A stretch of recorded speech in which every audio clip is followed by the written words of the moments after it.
محترم سامعین حضرات، آج میرا موضوع ہے کہ نبی کریم صلی اللہ تعالیٰ علیہ وسلم کی تعظیم و توقیر کس طرح کرنی چاہیے۔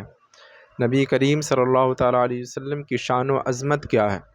نبی کریم صلی اللہ تعالیٰ علیہ وسلم کا عشق اپنے دل میں کس طرح پیدا کریں، اور نبی کریم صلی اللہ تعالیٰ علیہ وسلم کی کیا شان و عظمت ہے، ان کی کیا عزت ہے، ان کی کیا وقار ہے، یہ سب چیزوں کو آج سمجھتے ہیں قرآن و حدیث کی روشنی میں۔ ایک مسلمان کے ایمان کی بنیاد ہی اللہ تعالیٰ اور اس کے پیارے نبی صلی اللہ تعالیٰ علیہ وسلم کی محبت، تعظیم اور ادب پر قائم ہے۔ اللہ رب العزت نے قرآن کریم میں بہت ساری جگہوں پر نبی کریم صلی اللہ تعالیٰ علیہ وسلم کی شان و عظمت کا ذکر کیا ہے۔ اللہ رب العزت قرآن کریم میں ارشاد فرماتا ہے، اِنَّا أَرْسَلْنَاكَ شَاهِدًا وَمُبَشِّرًا وَنَذِيرًا لِتُؤْمِنُوا بِاللَّهِ وَرَسُولِهِ وَتُعَزِّرُوهُ وَتُوَقِّرُوهُ۔ یہ سورہ فتح کی آیت نمبر 8 اور 9 ہے۔ اس کا ترجمہ یہ ہے کہ ہم نے آپ کو گواہ، خوشخبری دینے والا اور ڈرانے والا بنا کر بھیجا تاکہ لوگ اللہ اور اس کے رسول پر ایمان لائے اور رسول کی تعظیم و توقیر کریں۔ یہ آیت واضح کرتی ہے کہ نبی کریم صلی اللہ تعالیٰ علیہ وسلم کی تعظیم و توقیر ایمان کا لازمی تقاضا ہے، اس لیے کہ اللہ رب العزت نے خود فرمایا، لِتُؤْمِنُوا بِاللَّهِ وَرَسُولِهِ وَتُعَزِّرُوهُ وَتُوَقِّرُوهُ کہ نبی کریم صلی اللہ تعالیٰ علیہ وسلم کی تعظیم و توقیر کرو، اللہ اور اس کے رسول پر ایمان لائے اور رسول کی تعظیم و توقیر کرے۔ تو اس سے معلوم ہوا کہ نبی کریم صلی اللہ تعالیٰ علیہ وسلم کی تعظیم و توقیر ہمارے ایمان کا حصہ ہے۔ اگر کوئی شخص نبی کریم صلی اللہ تعالیٰ علیہ وسلم کی تعظیم و توقیر نہیں کرتا ہے تو وہ ہرگز مسلمان نہیں ہو سکتا ہے۔ اور ایک اور جگہ اللہ رب العزت قرآن کریم میں ارشاد فرماتا ہے، ان الذین یؤذون اللہ ورسولہ لعنہم اللہ فی الدنیا والآخرہ وأعد لهم عذابا مہینا۔ جو لوگ اللہ اور اس کے رسول کو ایذا دیتے ہیں، یعنی ان کی شان میں نازیبا بات بولتے ہیں، تو ان پر دنیا و آخرت میں اللہ کی لعنت ہے اور ان کے لیے رسوا کرنے والا عذاب تیار ہے۔ تو جو نبی کریم صلی اللہ تعالیٰ علیہ وسلم کی شان میں گستاخی کرتا ہے، ان کی شان میں اپنی گندی زبان کو کھولتا ہے، تو وہ رب کا فرمان سن لے کہ اس پر اللہ اور اس کے رسول کی لعنت ہے اور اس کے لیے دردناک عذاب تیار کر رکھا ہے۔ تو وہ یہ گمان میں نہ رہے کہ ہم بچ جائیں گے، دنیا والے ہمیں بچا لیں گے۔ تم ضرور رب کی گرفت میں آؤ گے اور رب تجھے ایسا گرفتار کرے گا کہ کسی کے چھوڑانے سے بھی نہیں چھوڑو گے۔ تم دنیا اور آخرت دونوں میں ذلیل و رسوا ہو کر اٹھائے جاؤ گے۔ اور ایک اور جگہ اللہ رب العزت قرآن کریم میں ارشاد فرماتا ہے، لا تجعلوا دعاء الرسول بینکم کدعاء بعضکم بعضا۔ یہ سورہ نور کی آیت نمبر 63 ہے، یعنی رسول اللہ صلی اللہ تعالیٰ علیہ وسلم کے ادب و احترام کا خاص خیال رکھو، انہیں عام لوگوں کی طرح مخاطب نہ کرو۔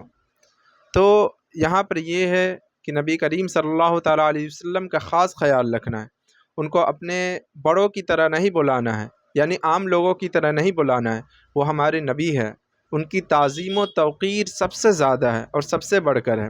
آج کچھ لوگ کہتے ہیں کہ ہمارے نبی ہمارے بڑے بھائی کی طرح ہیں، تو ان مردودوں کو یہ اللہ رب العزت کا فرمان سننی چاہیے کہ انہیں عام لوگوں کی طرح نہ پکارو، ان کے ادب و احترام کا خاص خیال رکھو، تو وہ اس آیت مبارکہ سے سبق سیکھے اور اپنے ایمان کو سدھارے۔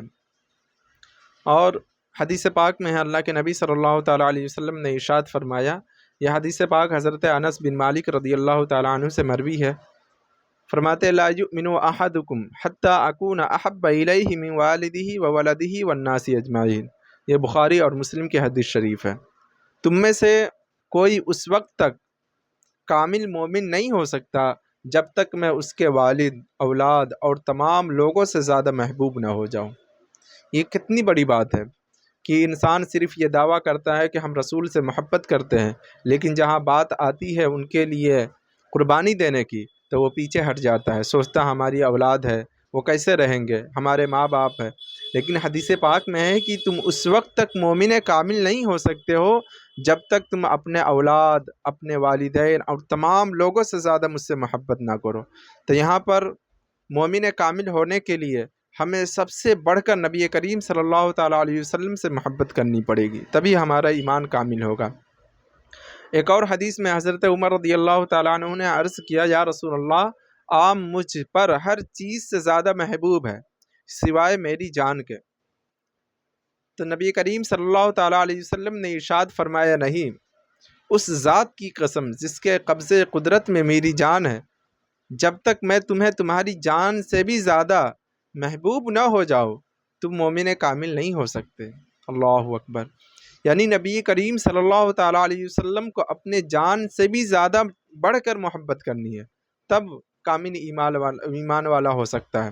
پھر حضرت عمر رضی اللہ تعالیٰ عنہ نے کہا کہ یا رسول اللہ صلی اللہ تعالیٰ علیہ وسلم، اب میں آپ کو اپنی جان سے بھی زیادہ محبت کرتا ہوں۔ تو نبی کریم صلی اللہ تعالیٰ علیہ وسلم نے ارشاد فرمایا، اب تم مومن یعنی کامل ایمان والے ہو۔ یہ بخاری شریف کی حدیث پاک ہے۔ اور یہاں پر صحابہ کرام رضوان اللہ تعالیٰ علیہم اجمعین کے ادب و احترام کے بارے میں سنتے ہیں کہ وہ کس طرح نبی کریم صلی اللہ تعالیٰ علیہ وسلم کا ادب کیا کرتے تھے۔ صحابہ کرام رضوان اللہ تعالیٰ علیہم اجمعین رسول اللہ صلی اللہ تعالیٰ علیہ وسلم کے سامنے اپنی آواز کو بھی پست رکھتے تھے۔ سورہ حجرات کی یہ آیت جب نازل ہوئی، لا ترفعوا اصواتکم فوق صوت النبی، رسول اللہ صلی اللہ تعالیٰ علیہ وسلم کی آواز سے اپنی آواز کو پست رکھو، اپنی آواز کو اونچی نہ کرو، کہ اللہ رب العزت خود قرآن کریم میں ارشاد فرما رہا ہے کہ اپنی آواز کو نبی کریم صلی اللہ تعالیٰ علیہ وسلم کی آواز سے اونچی نہ کرو، یعنی اونچی آواز میں بولنا بھی نبی کریم صلی اللہ تعالیٰ علیہ وسلم کی شان کے لائق نہیں ہے۔ تو یہ صحابہ کرام کو نصیحت دی جا رہی ہے۔ تو صحابہ کرام نے اپنی آوازیں اتنی پست کر دی کہ آہستہ بات کرتے تھے کہ کہیں ادب رسول میں کمی نہ ہو جائے۔ اللہ اکبر۔ یعنی صحابہ کرام جو نبیوں کے بعد سب سے اونچا مقام صحابہ کرام کا ہے، سب سے پہلے حضرت ابو بکر صدیق رضی اللہ تعالیٰ عنہ کا ہے، یعنی ترتیب سے چاروں خلفاء ہے، پھر صحابہ کرام ہیں۔ ان کو کہا جا رہا ہے کہ اپنی آواز کو نبی کی آواز سے اونچی نہ کرو۔ تو جب صحابہ کرام کو یہ کہا جا رہا ہے تو ہم کس کھیت کے مولی ہیں؟ ہم تو بدرجہ اولا نبی کریم صلی اللہ تعالیٰ علیہ وسلم کے نبی کریم صلی اللہ تعالیٰ علیہ وسلم کے تعظیم و توقیر کو خوب بجا لانی چاہیے۔ اب عشق رسول کس طرح ہونی چاہیے؟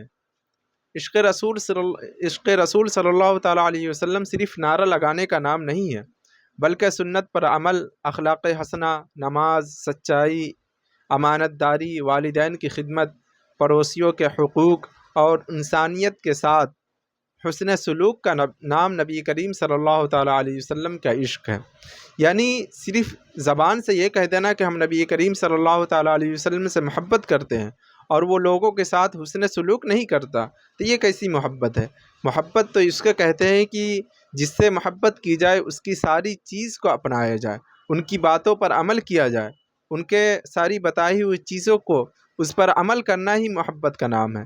اور آج کل ہم سب صرف زبان سے یہ کہتے ہیں کہ ہم نبی کریم صلی اللہ تعالیٰ علیہ وسلم سے محبت کرتے ہیں، جب عمل کی بات آئے تو ہم سب سے پیچھے رہتے ہیں۔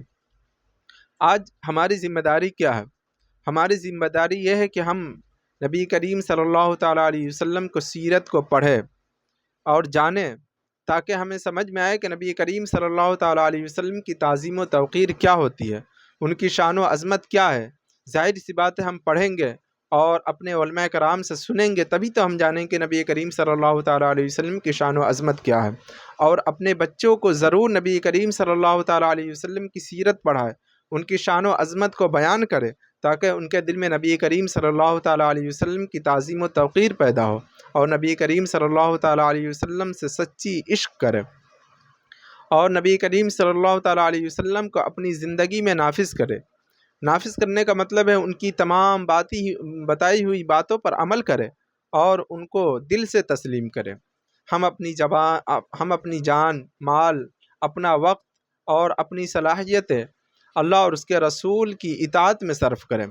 یعنی ہم جو وقت گزارے تو نبی کریم صلی اللہ تعالیٰ علیہ وسلم کی اطاعت میں گزارے، ہم ہمیشہ خیال رکھیں کہ کہیں ہم جو بات بول رہے ہیں تو یہ اللہ اور اس کے رسول کے خلاف تو نہیں ہے، جس سے اللہ اور اس کے رسول کو ایذا پہنچے۔ اگر ایذا پہنچے گی تو ابھی قرآن کریم کی آیت میں نے آپ کو سنائی تھی کہ اللہ رب العزت ارشاد فرماتا ہے ان الذین یؤذون اللہ ورسولہ لعنہم اللہ فی الدنیا والآخرہ، کہ اگر جو شخص اللہ اور اس کے رسول کو ایذا دیتے ہیں ان پر دنیا و آخرت میں اللہ کی لعنت ہے اور ان کے لیے دردناک عذاب تیار کر رکھا ہے۔ تو اس لیے ہمیں ہر وقت محتاط رہنی چاہیے کہ ہم کوئی ایسا کام نہ کریں جس سے اللہ اور اس کے رسول کو ایذا پہنچے۔ اللہ تعالی ہمارے دلوں کو اپنے محبوب صلی اللہ تعالیٰ علیہ وسلم کی سچی محبت سے بھر دے۔ اے اللہ ہمیں ادب رسول صلی اللہ تعالیٰ علیہ وسلم نصیب فرما۔